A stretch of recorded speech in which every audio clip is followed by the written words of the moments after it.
Hey everybody, this is Devin Oberdan from the Tech.Global team, and I just wanted to show the progress that we've made so far on Dr. Praise's dancing model project. First I'll show you, what we did initially to get the motion capture, what that motion capture data looks like. Then I'll show you some of the progress I've made, some of my workflow that I've made so far, the problems I've had, etc. And then I'll just kind of give you an idea of where we're going with it. Alright, so first thing I want to show you is just an example of some of the actual motion capture footage, which will be over here, and some of the actual data we got from that. So here's this. This is one of the dances that we had captured. We captured this back in December or January. And over here on the right, I'll start playing this as well. We have just that data in its raw form with a standard model. We used with the rig and this software you see on the right is something called perception neuron, an axis neuron. We use that to capture the data of the legs, the torso, the arms. And this is what you're seeing right now is just the data we got from it. So if I could just zoom in on this a little bit.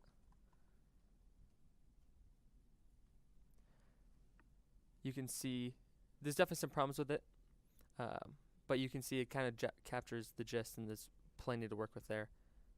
But you can see there's clearly problems with the footing, the hands, going through the body, etc.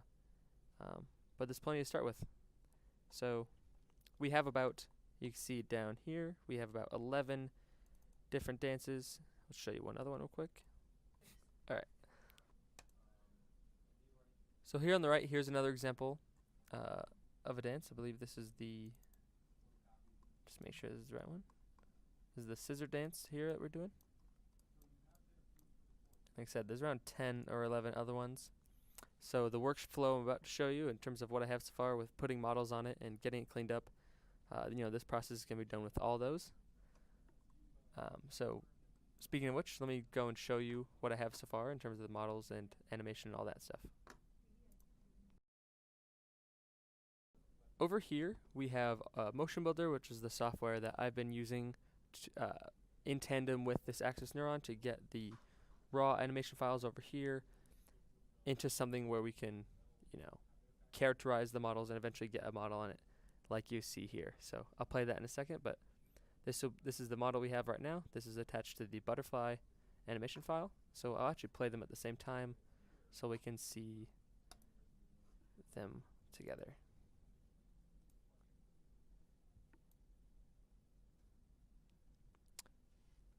So over on the right with the axis neuron, you notice it has this kind of white crash dummy looking model. That's just something that comes standard. That's not really a skin that we can use. But over here on the left, we have the zombie doing the same dance connected to the same animation. And this is a model that I just found. Obviously, this won't be something in the final product. Maybe it'll be an option. I mean, I kind of like it. I've grown fond of it. But it's just a work in progress, and you can see not only is it doing the same thing, it also has the same exact problem. So arms clipping through, the feet kind of being misaligned strangely. This is all work we're going to work on, towards the end of the summer with this software called iClone, which I'll show in a second. But yeah, so really the workflow right now has been sorting out how to get the files from Axis Neuron over to Motion Builder, how to make sure they're properly T-posed, which I'll show you this right here. One big thing you have to do with all these models and characterizing everything is getting them T-posed, which took quite a bit of time to sort out once I got a gist of how Motion Builder worked. But there's a real simple way I found out of transitioning from Axis Neuron over to Motion Builder, which in terms of getting a T-pose already configured. So that whole setup is pretty easy. Then I can just connect it, get a new character, which is our zombie, and then eliminate the skeleton, and what we just have is our dancing zombie. So this is where we're at so far. Now we have a clear workflow that we can use to get all the other 10 with different models, and it'll be set up in a way where in the future, once it's all cleaned up, we'll be able to put different models on different animations, so we can pick and choose which model will do what dance, and so there's more variety, which is great. So now real quick, I want to explain where we're going in terms of, okay, now we have these models, right? And it teleports over here. Look back at him. We have these models. They're on there. They have the animations, but as you can see, there's plenty of problems. We have the feet, we have the arms, clips to the body. What can we do about that, right? So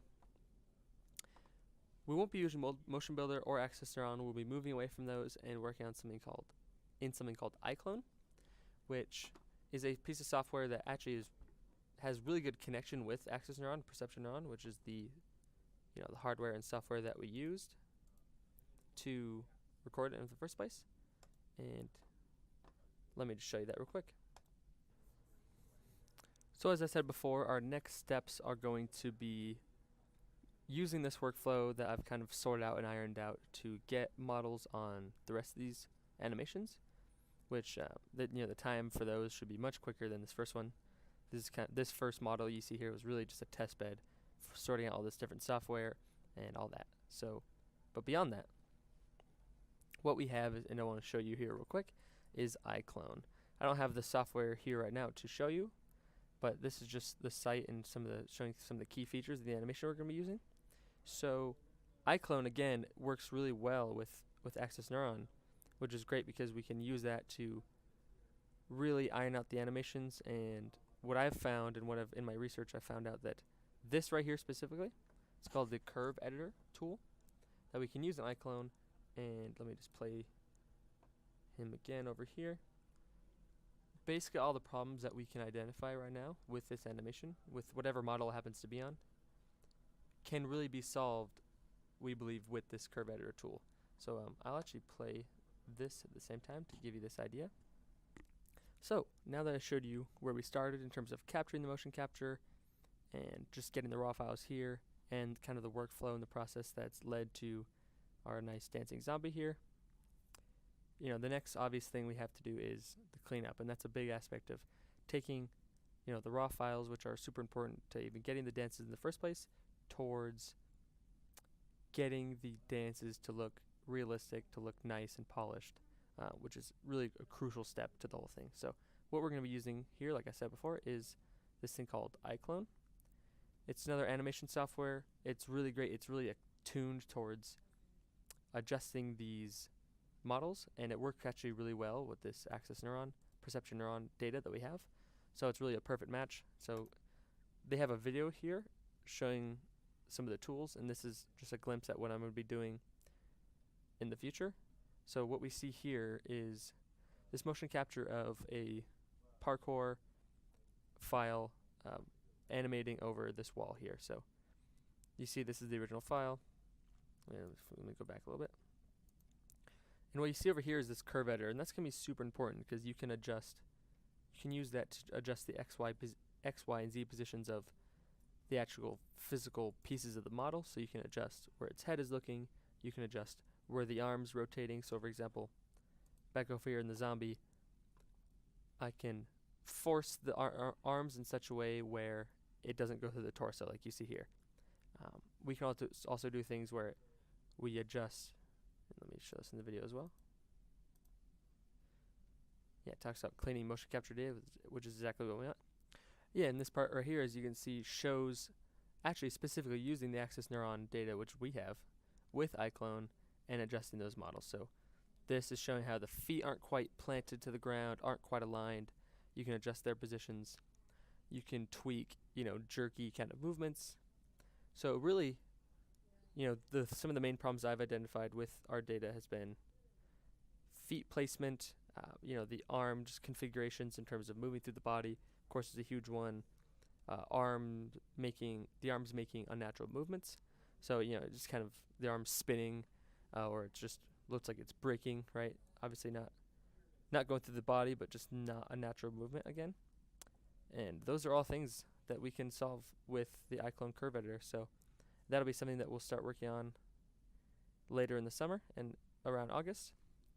Some plans we have are to, once we have that environment set up where we can swap models to the different dances, we can place those in a VR environment. So a user can, put a VR headset on, be inside of a stage or whatever dancing studio environment we create, and just walk around the models as they dance and really get them from every angle. So once we get these characters all characterized, iClone is definitely going to be, the tool to use in terms of getting those animations cleaned up than where we want them. Something that iClone has available is to do 3D facial animation, which of course is something we didn't capture in our perception neuron, motion capture footage, but we can use the video samples we have to give some sort of lifelike emotional movements to the model's faces. So the facial animation software is just another aspect of iClone that we haven't looked into too much, but there's a lot of opportunity there to really get the dancing models to really express the mood of the dance, right? Because different dances come with different moods. They're highly expressive. A lot of them are really intense, and using the face is another way to really convey that. But yeah, that's all future plans for now. What we're going to be focusing on in the short term is getting these characters, getting the models on them, getting the animation sorted out, and who knows what we'll do from there. But there's a lot to work with. iClone, Unity, Motion Builder. There's a lot of potential here, and we're looking forward to making more progress. So that was just what we wanted to show you guys for now. Just get a sense of the workflow. Thanks for listening. It's been a long process to get it to this point, just to get this weird dancing zombie, but now we have a clear vision of what to work on now, what to work on next, and with Unity, iClone, etc. Really excited. I'll be back here in August to continue work on this and to make more progress, and hopefully have more updates soon. Thank you.